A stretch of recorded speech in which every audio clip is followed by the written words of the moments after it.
Sir, ഗുരുവായൂരിനെ കുറിച്ച് കേട്ടൊരു വാർത്ത ഞാൻ പറയാം.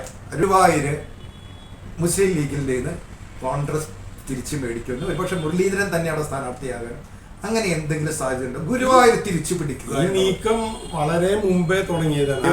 അത് മുരളീധരന് അങ്ങനെ ഒരു താല്പര്യം ഉണ്ട് എന്നുള്ളത് പുറമെ പ്രേക്ഷകരെ ഇതൊരു എക്സ്ക്ലൂസീവ് ന്യൂസ് ആണ്. മുരളീധരൻ അങ്ങനെ ഒരു താല്പര്യമുണ്ട് എന്നുള്ളത് വൃത്തങ്ങള് അദ്ദേഹമായിട്ട് ബന്ധം പറയുന്നുണ്ട്. അദ്ദേഹത്തിന് അങ്ങനെ ഒരു താല്പര്യമുണ്ട്.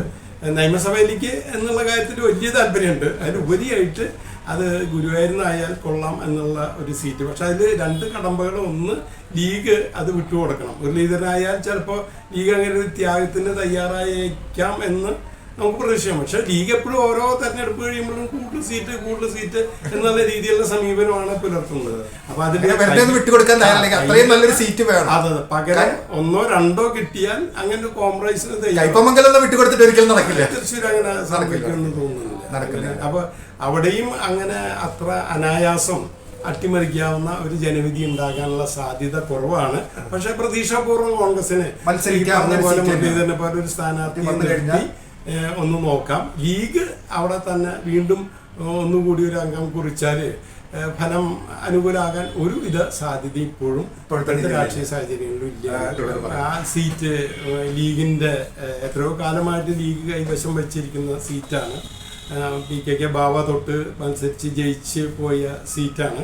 അപ്പോൾ സ്വാഭാവികമായിട്ടും പക്ഷെ അതിനെ ഒരു വിരാമിട്ടത് നമ്മുടെ ചലച്ചിത്ര സംവിധായകൻ PT കുഞ്ഞാവത് വന്നതിന് ശേഷമാണ് അതിൻ്റെ ഒരു മാറ്റം വന്നത്. എനിക്ക് തോന്നുന്നു ആ തെരഞ്ഞെടുപ്പ് വളരെ നിർണായക. ചെണ്ട മത്സരത്തിൽ മികച്ച പ്രാസംഗികൻ നിലവിലെ MP കൂടിയായ സംധാനിനെ പരാജയപ്പെടുത്തിയതാണ് ആ തെരഞ്ഞെടുപ്പില്. അത് വളരെ ഗുരുവായൂരിന്റെ ചരിത്രത്തിലെ ഏറ്റവും തെരഞ്ഞെടുപ്പായിരുന്നത്. അതില് ഈ PTക്ക് ഉണ്ടായിരുന്ന ഒരു ചരിത്ര സംവിധായകൻ, സാംസ്കാരിക പ്രവർത്തകൻ എന്ന് ഉള്ള ചില മുൻതൂക്കങ്ങൾ അതിലുണ്ടായിരുന്നു. പക്ഷെ അതിനൊക്കെ നിസ്സാരവൽക്കരിക്കാവുന്ന രീതിയിലുള്ള ഒരു വ്യക്തിപ്രഭാവമാണ് സംധാനി.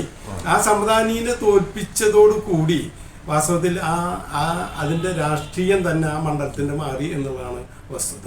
സ്വാഭാവികമായിട്ട് ഇപ്പോ പക്ഷേ ഗുരുവായൂരിന് ഇത്രയും പ്രതീക്ഷ എനിക്ക് കഴിഞ്ഞ ലോക്സഭാ തെരഞ്ഞെടുപ്പിൽ UDF ഒന്നാം സ്ഥാനത്ത്, മുരളീധരൻ ഒന്നാം സ്ഥാനത്ത് വന്നിട്ടുള്ളൊരു മണ്ഡലമാണ്.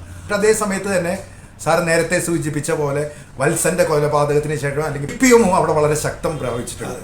എങ്ങനെയായിരിക്കും വത്സന്റെ കൊലപാതകമാണ് വാസ്തവത്തിൽ ഒരു വൈകാരികമായിട്ടുള്ള ഒരു അനുകൂല കാലാവസ്ഥ അന്ന് LDFന് സൃഷ്ടിച്ചു കൊടുത്തത്.